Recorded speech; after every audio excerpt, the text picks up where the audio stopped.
Hey everybody, this is Mike with the One Stop Co-op Shop, and today I'm reviewing Assault on Doomrock, specifically the Ultimate Edition, and disclaimer, I got a review copy of this one. Assault on Doomrock is a combat adventure game close to a boss battler with a roguelite-ish feel. First, you adventure through whimsical locations, building up your party's strengths. You kit out your characters with abilities and equipment, and then activate those with dice placement-based combat, facing off against increasingly difficult and challenging bosses. So let's jump in and discuss 5 key things about Assault on Doomrock.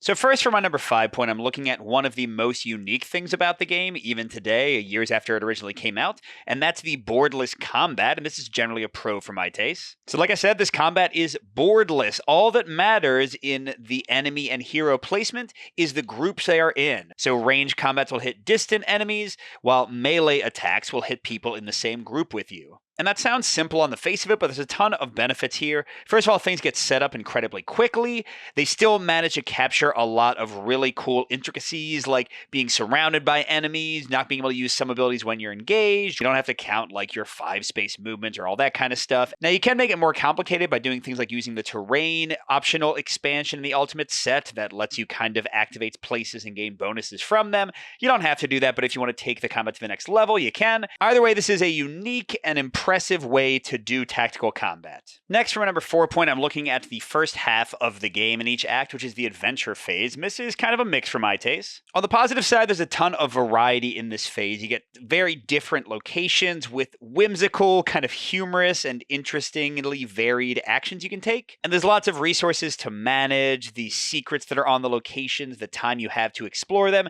You can never do everything you want to do, but you're trying to get as much loot, items, experience as you can. But on the negative side, this can be very random. Sometimes things just don't go your way and you don't level up as much as you need to. And it can also feel like a bit of a distraction because really the main selling point of this game is that boss-based, like squad-based combat. But I will note in the Ultimate Edition, they have official rules to skip this if you don't like it. So any complaints I might have here are sort of moot because you have that option available to you. Moving on to my number 3 point, this one is also a bit of a mix for my taste, and that's the enemy bosses that you face off against. So on the positive side, there are just a ridiculous number of these, and they have such great variety, and they have interesting abilities. They have a really simple activation system where you draw a few cards for each player's turn, and that will trigger different effects for whoever's activating. But to discuss a few possible drawbacks, first of all, many enemies, especially in the later levels, have too much armor for basic attacks to get through, so it kind of limits your options sometimes. Also, the game is balanced to be incredibly hard, and a lot of that comes from the enemy activations. They just activate so many times, and unless you put a lot of effort into armor and saving up shield tokens to block attacks,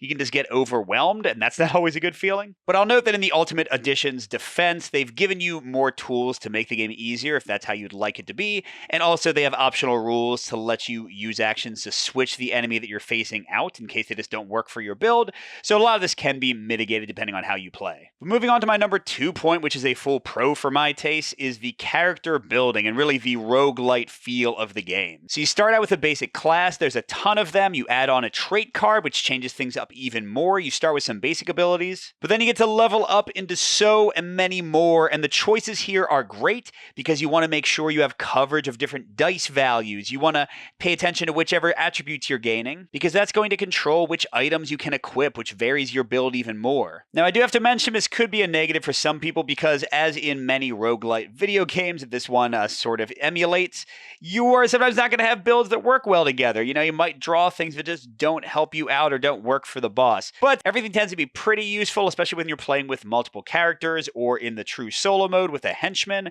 You can kind of build each other out and support each other in different ways.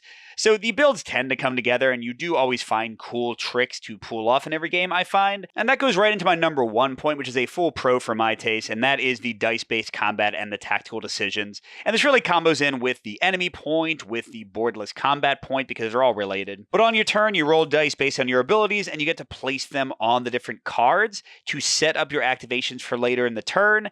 And this is so much more involved and thought-provoking than you might think, because some abilities can be used before the enemies activate, some of them are used after, some of them get locked down with dice for persistent bonuses, some of them require more dice to activate, and you want to get the enemies in the right range, and you want to set each other up. And yes, the game is desperate, and yes, things won't always work out in your favor, but you always feel clever when you can can survive, and the game really rewards you for cool plays, for finding those combos, for using your dice in the right way. So overall, Assault on Doomrock has reached easily its finest form with this Ultimate Edition, and I think people who are fans of boss battlers, people who are fans of tactical combat games, if you like dice placement, if you like interesting builds and finding combos, if you like roguelites, because there's a very much of a roguelite feel to this one, this might be a blast for you. It certainly is for me, but otherwise this one might push you away if you don't like luck, if you don't like difficulty, if you don't like long games, if you don't want to kind of figure out tactical builds, if you get frustrated when the cards don't come out the right way and your character doesn't work quite the way you want them to. There's certainly a lot of pain points here. The new Ultimate Edition gives you ways to deal with that, but they aren't gone unless you're willing to put in the time to find your favorite way to avoid them. And if you want to see the game in action, my preview play is still pretty much the same as what they finally delivered, except for a few balance things and such. So you can check that out. Good gaming, everyone, and I'll see you at the next stop.